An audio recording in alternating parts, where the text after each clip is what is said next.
Masih di seputar Bali, pemirsa SD Negeri 3 Panjer yang mewakili Kota Denpasar dalam Lomba Sekolah Sehat didatangi tim penilai tingkat Provinsi Bali. Kedatangan tim disambut jajaran sekolah yang berdiri sejak 1978 itu. Lomba Sekolah Sehat bertujuan untuk mewujudkan pendidikan kesehatan paripurna. Dalam kegiatan ini hadir Kepala Dinas Kesehatan Kota Denpasar Luhputu Sri Armini, Ketua TP PKK Kota Denpasar Nyonya Ida Ayu Seli Darmawijaya Mantra, dan Asisten Administrasi Umum Setda Kota Denpasar IGN Edi Mulia. Kepala SD Negeri 3 Panjer Ninyoman Adnya Negari mengatakan sekolah yang dipimpinnya memiliki visi sehat, cerdas, berbudaya, berdasarkan budi pekerti. Sekolah telah mengimplementasikan trias UKS meliputi pendidikan kesehatan, pelayanan kesehatan, dan pembinaan lingkungan kehidupan sekolah sehat. Pendidikan kesehatan tampak dalam mata pelajaran Penjaskes, IPA dan Agama, ekstrakurikuler pramuka, PMR, dan muatan lokal, MPLS. Lomba kebersihan kelas rutin setiap tahun dan pembentukan dokter kecil. Pelayanan kesehatan antara lain dengan membentuk kader kesehatan sekolah, memberikan penyuluhan mengenai kesehatan gizi, PHBS, dan menjaga kesehatan pribadi. Sementara Kepala Dinas Kesehatan Kota Denpasar Luhputu Sri Armini mengatakan, SD Negeri 3 Panjer telah melalui sejumlah tahapan sebelum terpilih mewakili Kota Denpasar di tingkat provinsi. Mulai dari pembinaan hingga keluar sebagai juara 1 sekolah sehat di tingkat Kota Denpasar. Materi pembinaan meliputi kriteria sekolah sehat, yakni bagaimana sekolah merencanakan pendidikan kesehatan, melaksanakan pelayanan kesehatan terhadap anak didik, serta membina lingkungan sehat.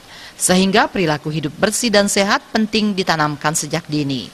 Lomba pada umumnya itu kan tidak juara yang penting juara, tapi yang terpenting adalah bagaimana masyarakat sekolah itu, anak didik, bapak ibu gurunya, komite, dia bisa tahu bahwa sekolah sehat itu yang begini loh.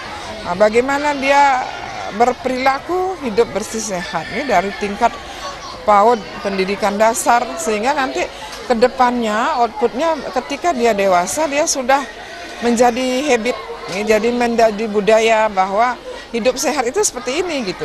Asisten Administrasi Umum Setda Kota Denpasar IGN Edi Mulia menilai SD Negeri 3 Panjer telah membangun komitmen dengan seluruh stakeholder mulai dari kepala sekolah, guru, komite, siswa hingga menggandeng dunia usaha sebagai mitranya untuk membangun sekolah menjadi percontohan sekolah sehat.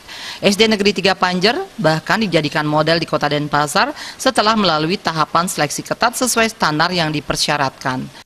Dengan upaya yang dilakukan, dengan komitmen yang dilaksanakan, kami berharap bahwa SD Negeri 3 Panjer ini dapat menjadi contoh atau model dari pelaksanaan sekolah berbasis trias UKS, yakni menyerasikan, memadu-madankan, dan mengintegrasikan antara pendidikan kesehatan, kemudian layanan kesehatan juga dengan pelayanan kesehatan. Melalui lomba sekolah sehat, diharapkan para siswa khususnya di SD Negeri 3 Panjer akan terbiasa melaksanakan pola hidup bersih dan sehat di sekolah, rumah, dan lingkungan sekitarnya. Jika anak-anak sudah sehat, akan berimbas pada mutu pendidikan di Kota Denpasar akan terjaga dengan baik. Indrawan, Bali TV.